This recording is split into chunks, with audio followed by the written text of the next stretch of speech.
सिद्धि की शादी के बाद वो ससुराल चली जाती है। पीछे रह जाती है भाभी रानी। सिद्धि के ससुराल जाते ही भाभी कहती है, अरे वाह जी वाह, सारे कपड़े मेरे। हाय रे पैंट, अरे वाह वाह, मजा आ जाएगा। अरे ये सिद्धि की अलमारी के सामने खड़े होकर क्या बड़बड़ा रही है? जाकर देख मेहमानों को विदाई की मिठाई मिली कि नहीं। अब हाँ माँ जी, क्यों नहीं, लेकिन पहले कपड़े तो बदल लूं। अब रानी आ जाती है सिद्धि के उन कपड़ों में जो वो ससुराल जाने से पहले घर छोड़ जाती है। अरे रानी, कुछ दिन रुक जाती।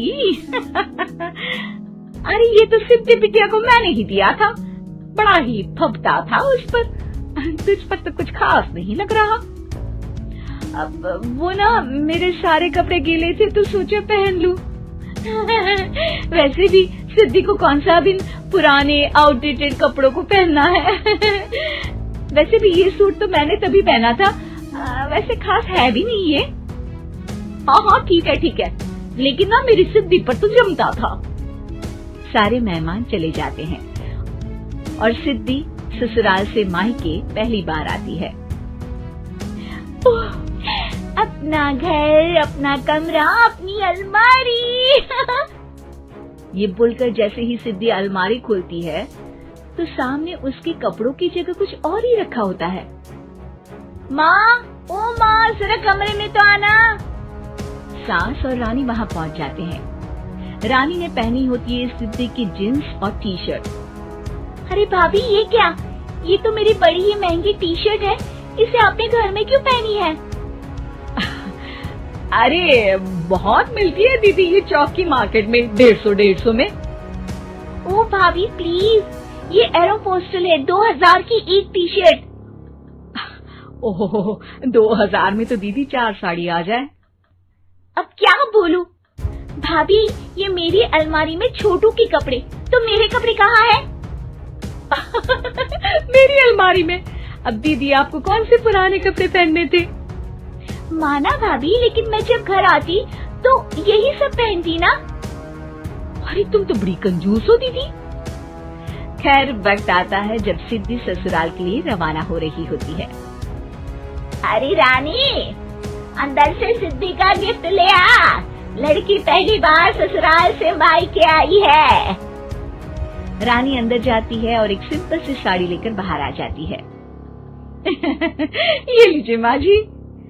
सास बेटी को गिफ्ट देकर ससुराल भेजती है। अगले दिन रानी एक सुंदर सी साड़ी पहनकर सामने आती है।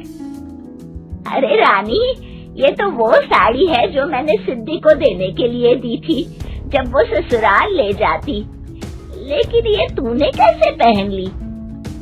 अरे माँ जी, ये साड़ी तो मुझे बहुत पहले से ही पसंद थी, लेकिन चिंता ना करिए, मैंने सिद्धि के लिए भी अच्छी सी साड़ी दी है। हाँ। तभी सिद्धि का फोन आता है। क्या माँ, कुछ अच्छा तो दिया होता ससुराल ले जाने के लिए। अरे पहले दिखा दिया होता।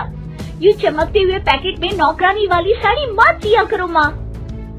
अरे बेटे, वो तेरी भाभी ने ना गलती से उससे पैकेट बदल गया। हाँ, मैं कल ही तेरे भाई के हाथ से तेरा वाला पैकेट भेज दूंगी। अरे रहने दो माँ, आई एम श्योर भाभी ने अभी वही साड़ी पहनी होगी जो तुमने मेरे लिए रखी थी।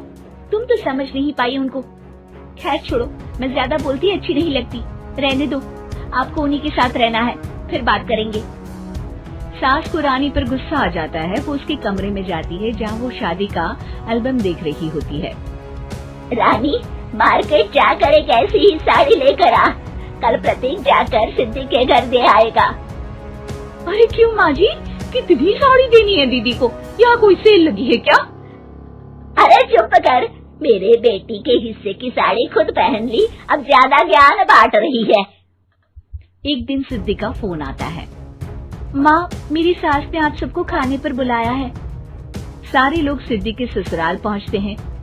खाना खाकर वो लोग निकल रहे होते हैं कि सिद्धि की सास सभी को गिफ्ट देती है। अरे बहन जी, बेटी के घर का खाना खा लिया, यही बहुत है जो आप ऊपर से गिफ्ट भी दे रही है। अरे बहन जी, आप भी कहाँ इन बातों पर विश्वास कर रही है। सास सभी को गिफ्ट देती है, लेकिन रानी को जो साड़ी देती है वो अजीब सी हरे रंग की लाल रंग के बड़ी छाप वाली होती है। अरे छी, ये कौन पहनेगा? सासू माँ को तो जरी वाली इतनी सुंदर और मेरे लिए ये नौकरानी वाली। अरे भाभी, दरअसल मैं जब भी घर आती थी आप वापसी में ऐसी ही साड़ी देती थी ना, तो माँ ने सोचा कि आपको आपकी पसंद की ही साड़ी क्यों ना दी जाए। बेचारी रानी, बोलती भी तो क्या। सिद्धि और सास रानी का चेहरा देखकर हंसने लगती है, तो रानी समझ जाती है कि अपने ही बिछाए जाल में वो फंस चुकी है।